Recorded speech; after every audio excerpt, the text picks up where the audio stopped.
Last episode we split first and sealed the test set. Now we can finally fix the 11 blanks in total charges, and crucially, we'll learn the fill value from train alone. 11 customers have a blank total charges. They're all brand new, 10-year 0, so nothing was billed yet. 11 out of 7,000. Small, but a model can't read a blank.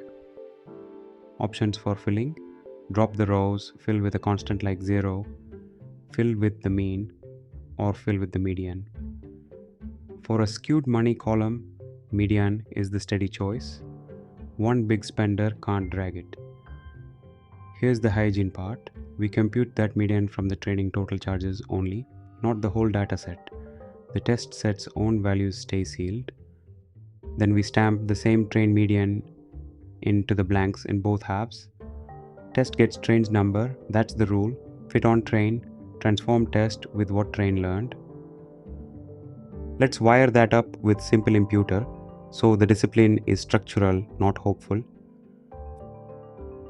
First we coerce total charges to numeric.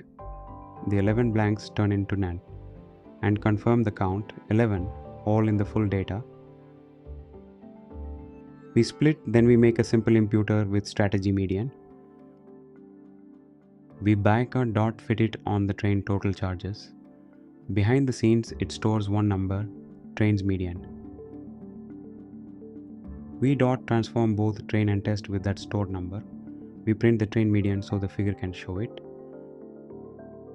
The figure overlays the distribution before and after filling.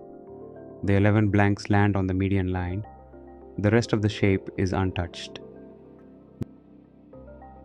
Blanks handled the honest way. Next, we hunt for duplicate rows and inconsistent text. The no internet service values that really just mean no.